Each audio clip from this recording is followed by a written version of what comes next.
ओम शांति। अरे वाह, आज की तारीख क्या है? 13 ना लागे कुछ मेरा।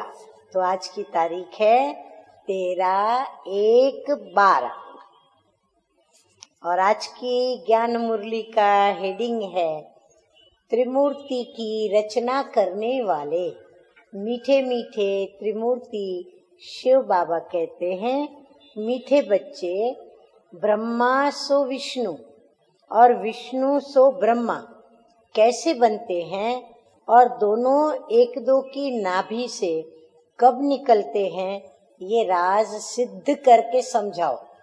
आप जो अज्ञानी आत्माएं हैं, दुनियावी मनुष्य आत्माएं हैं, उनको हम ये राज समझावे कि ब्रह्मा की नाभि से कैसे विष्णु निकले और विष्णु से कैसे फिर वो ब्रह्मा बनते हैं। तो प्रश्न है, कौन सी गुप्त बात महीन बुद्धि वाले बच्चे ही समझ सकते हैं? तो उत्तर है, कौन सी वो बात होगी? ब्रह्मा की बात चल रही है, तो ब्रह्मा के संबंध में कौन सी बात है? हाँ, हम सब की बड़ी माँ ये ब्रह्मा है, जिसकी हम मुख वंशावली हैं। तो ये बड़ी गुप्त बात है। ब्रह्मा की फिर बेटी है सरस्वती और वो है सबसे होशियार, गॉडेज ऑफ नॉलेज। बाप ने ज्ञान का कलश भी माताओं पर रखा है, माताओं की लोरी भी गाई हुई है। हाँ, माताएं ऐसी मीठी प्यार भरी ममता भरी लोरी बच्चों को सुनाती हैं और उनमें संस्कार भरती हैं लोरी के द्वारा। तो ये ज्ञान की लोरी है जो बाबा भी हम बच्चों के अंदर भरते हैं। तो वो सबको समझाए कि विश्व में शांति कैसे हो सकती है। कौन समझाए?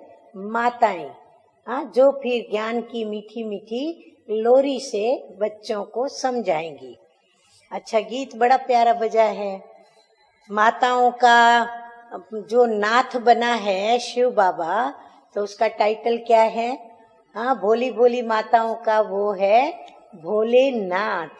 तो गीत है, भोलेनाथ से निराला गौरी नाथ से निराला कोई और नहीं। धारणा के लिए सार है। नंबर 1, सबसे बड़े ते बड़ी हाईएस्ट अथॉरिटी कौन है? निसंदेह बाप है। उसे यथार्थ रूप से पहचान कर और रिगार्ड रखना है। अब बाप का रिगार्ड हम कैसे रखेंगे? देखो, बाबा बताते हैं कि उनकी श्रीमत पर पूरा पूरा चलना है। अब जो जितनी श्रीमत पर चलता है वो उतना बाप से प्यार भी करता है और उतना ही बाप को वो रिगार्ड देता है। अतः हम अपनी चेकिंग करें कि हम बाप को कितना प्यार करते और कितना बाप की श्रीमत पर चलते और कितना उनका रिगार्ड रखते हैं। नंबर 2 है धारणा का। बाप ने ज्ञान का कलश किसको दिया है? माताओं को दिया है। तो उन्हें हमें क्या करना पड़े? उन्हें हमें आगे रखना है। ज्ञान की बात हो, रिस्पेक्ट रिगार्ड की बात हो, कहीं भी आगे बाप को प्रत्यक्ष करने की बात हो, तो हमें किसको आगे करना है? माताओं को आगे रखना है। वरदान है आज का, शक्तिशाली याद के द्वारा परिवर्तन, दूसरा खुशी और तीसरा हल्केपन की अनुभूति करने वाले सिमरती सो समर्थ स्वरूप भव। यदि हमको सिमरती स्वरूप बनना हो तो हम समर्थ स्वरूप भी बन जाएंगे। तो सिमरती सो समर्थ स्वरूप बनने के लिए क्या करना पड़े? शक्तिशाली याद के द्वारा बाबा कहते हैं स्व का परिवर्तन करना पड़े, खुशी में रहना पड़े और हल्केपन का अनुभव करना पड़े।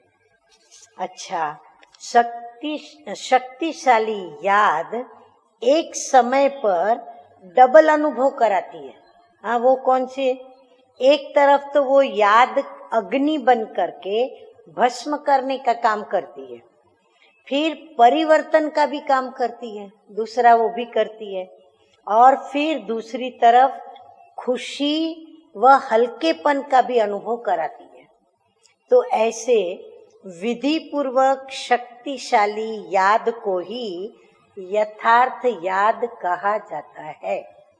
हाँ, जिस याद से हमें अपने विकर्मों के भस्म होने का, हमें अपने परिवर्तन का अनुभव हो, खुशी का अनुभव हो और हल्केपन का अनुभव हो, तो पक्का समझ लेना है कि हमने विधि पूर्वक बाबा को याद किया और हमने शक्तिशाली बाबा को याद किया, शक्तिशाली याद में रहे, और यही याद मुझे मास्टर सर्वशक्तिमान बना रही है।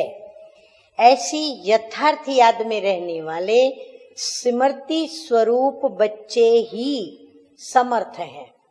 यह स्मृति सो समर्थी ही नंबर 1 प्राइज का अधिकारी बना देती है। तो जो ऐसी स्मृति के कारण समर्थवान बनने वाले बच्चे हैं, वही नंबर 1 प्राइज विन करते हैं। तो बाबा कहते हैं अब क्या करना है, हमको सोचना है। स्लोगन है आज का, अनुभवी वह है कौन? बाबा कहते हैं जिसकी दिल मजबूत, दिल मजबूत माना आत्मा जिनकी पावरफुल है, और जो बुजुर्ग है, और जो बहुत वर्ष हर कर्म का अनुभव कर चुके हैं, कर्म कर चुके हैं, तो वो है अनुभवी। अच्छा, मीठे मीठे सिक्की लदे बच्चों प्रति माता पिता बाप दादा का याद प्यार और गुड मॉर्निंग। रूहानी बाप की रूहानी बच्चों को नमस्ते।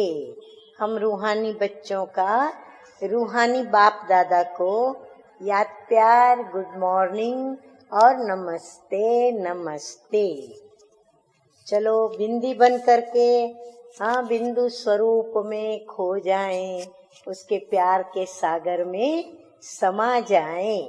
तो नित्य प्रति जो तपस्या के लिए बाबा के महावाक्य के ज्ञान बिंदु आते हैं, तो आज के ज्ञान बिंदु में देखो बाबा ने घड़ी घड़ी हाँ बिंदु बनो, बिंदी बनो, बाबा भी बिंदु है। तो बाबा ने घड़ी घड़ी वह बात बताई है, किसी भी बात के विस्तार में न जाकर, विस्तार को भी क्या करें, पहले तो बिंदी लगाएं, हाँ विस्तार को हम बिंदी लगा दें, अर्थात विस्तार में न जाएं। दूसरा बिंदु में समा दें। बिंदु कौन? बिंदी है ज्ञान सागर, सागर पिता, तो उसमें हम समा दें। दूसरा बाबा कहते बिंदु बन जाओ, बिंदी बन जाओ, हम स्वयं के आत्म स्वरूप में स्थित हो जाएं। फिर बाबा कहते हैं कोई भी व्यर्थ बात आती है तो बिंदु लगा दो, माना स्टॉप लगा दो, स्टॉप हो जाओ, और फिर बिंदी में समा जाओ। तो सारा विस्तार, सारी जाल सेकंड में समा जाएगी और समय भी बच जाएगा, मेहनत से भी छूट जाएंगे, और बिंदी बनकर बिंदु में या बिंदी में हम बच्चे लवलीन हो जाएंगे। हाँ, तो बाप दादा के प्यार के सागर में हम बच्चे समा जाएंगे।